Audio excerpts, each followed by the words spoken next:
Saya pernah heran, terkadang para mahasiswa atau para lulusan sarjana S1 ketika sudah menyelesaikan pendidikannya dan belum mendapatkan pekerjaan yang mapan, mereka bingung ketika harus pulang ke rumah, terjun ke tengah-tengah masyarakat.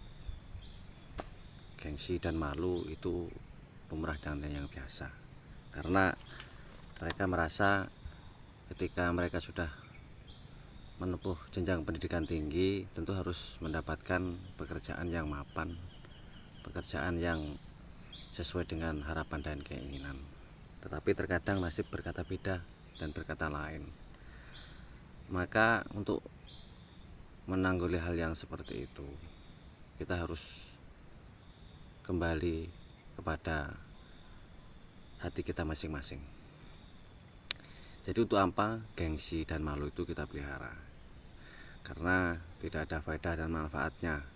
Mendingan kita pulang saja ke asal kita, ke desa kita, ke kampung halaman kita.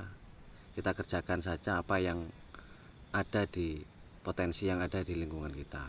Contoh, ketika kita di lingkungan perkebunan sawit, tentu modal dasar untuk belajar kita berkarir atau bekerja adalah manen. Manen adalah pekerjaan yang tidak memerlukan skill dan pengalaman yang luar biasa. Ketika ada niat dan kemauan, itu akan mudah kita kerjakan karena hanya bermodal. Mungkin kalau zaman dulu manen itu pakai angkong atau lori. Cuma kalau zaman sekarang ini sudah memakai motor dan keranjang. Nah, itu mungkin bagi orang yang bisa mengendarai motor, manen atau ngelangsir itu adalah modal dasar kita untuk menitih pekerjaan.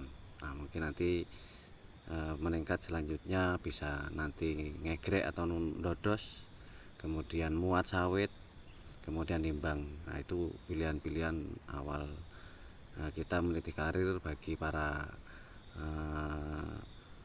sarjana atau para mahasiswa yang kembali ke kampung halaman. Nah, mungkin nanti setelah berjalannya waktu, ketika hari demi hari, nah tentu kan akan banyak peluang atau banyak pekerjaan-pekerjaan lain yang bisa menjadi bahan pilihan atau menjadi bahan rujukan kita sesuai dengan keinginan. Contohnya di desa itu kan ada perangkat. Nah, sekarang mungkin kalau zaman dulu perangkat desa itu ya mungkin kebanyakan gotong royong. Cuma kan kalau zaman sekarang semenjak adanya dana desa itu alhamdulillah perangkat desa mulai dari kadus, kemudian kaur itu penghasilannya sudah lumayan. Kemudian ketika ada penyelenggaraan pemilu, mungkin itu juga bisa menjadi bahan rujukan karena penyelenggaraan pemilu itu memerlukan banyak sekali perekrutan para pekerja, mulai dari pengawas desa, panwascam, panwaskap dan seterusnya, karena itu adalah karir atau pekerjaan yang memang bukan pegawai negeri dan sifatnya hanya musiman gitu ya. Musim pemilu ya kita direkrut, nah ketika selesai ya sudah. Tetapi bisa juga itu SK-nya, surat mandatnya itu bisa sampai setahun lebih, kan lumayan. Kemudian ketika kita itu bekerja di suatu pekerjaan, walaupun itu mungkin kita orang baru, kita usahakan harus profesional mungkin, karena di situ itu adalah cara kita atau tempat kita untuk mencari pengalaman, mencari ilmu, kemudian mencari pengakuan. Artinya itu pengakuan akredibilitas kinerja kita. Ketika kerja kita itu bagus dalam satu instansi, maka kabar atau berita tersebut akan didengar dari mulut ke mulut.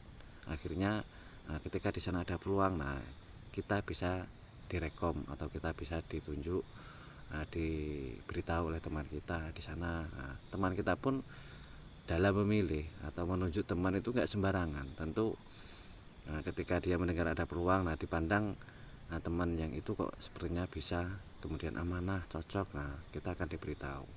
Nah, begitu. Itu Mungkin salah satu tipsnya dulu. Untuk ke depan nanti kita sambung dengan cerita yang baru. Terima kasih ya.